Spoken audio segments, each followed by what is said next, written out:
공공기관 지방 이전은 국가 균형 발전을 위한 대책이라며 추진된 정책입니다. 그러나 지난 1차 이전을 돌아보면 기대했던 효과는커녕 오히려 역효과만 나왔습니다.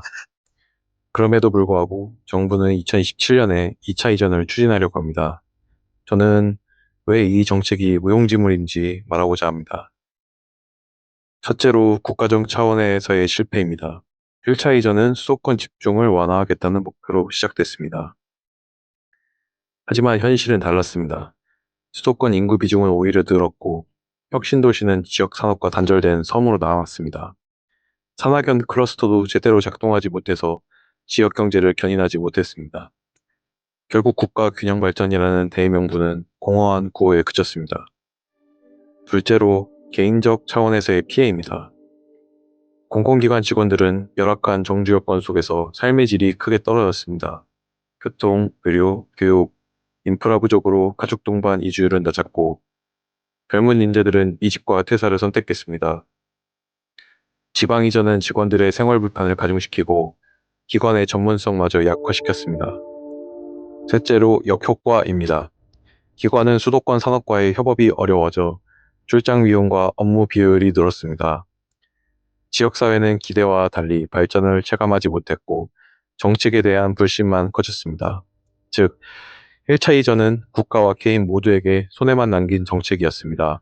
2차 이전은 어떨까요?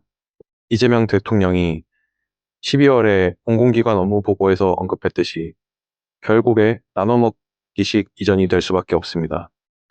정치적 균형을 맞추기 위해 기관을 분산 배치하는 방식은 본질적으로 지역 발전과 무관합니다. 여기서 나눠먹기식 이전이 될 수밖에 없는 이유를 말씀드리겠습니다. 첫 번째로 정치적 타협 구조입니다. 공공기관 이전은 본래 국가 균형 발전을 목표로 하지만 실제로는 각 지역의 정치적 요구를 달래기 위한 수단으로 활용됩니다. 특정 지역에만 혜택을 주면 다른 지역에서 반발하므로 결국 여러 지역에 조금씩 나눠주는 방식으로밖에 갈 수 없습니다. 두 번째로 지역 간 경쟁과 갈등입니다. 어느 지역에 기관을 이전할지 결정하는 과정에서 지역 간의 로비와 정치적 압력이 작동합니다.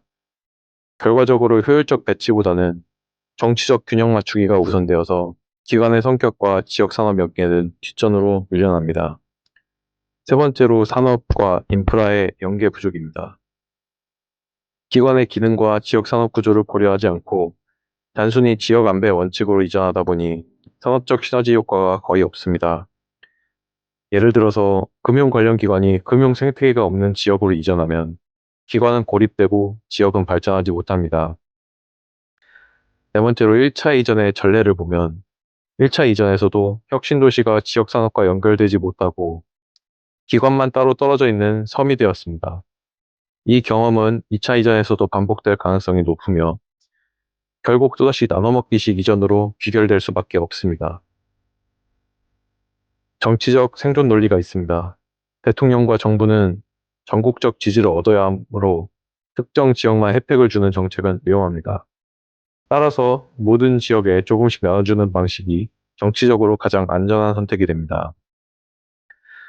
이재명 대통령이 언급한 나눠먹기식 이전 발언은 바로 이런 정치적 현실을 반영한 것인데 결국에는 똑같은 짓거리 할 것이 뻔합니다.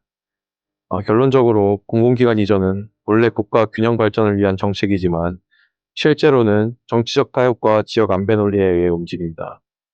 그 결과로 기관의 기능과 지역 산업 발전은 고려되지 않고 효율성 없는 나눠먹기식 이전으로 귀결됩니다.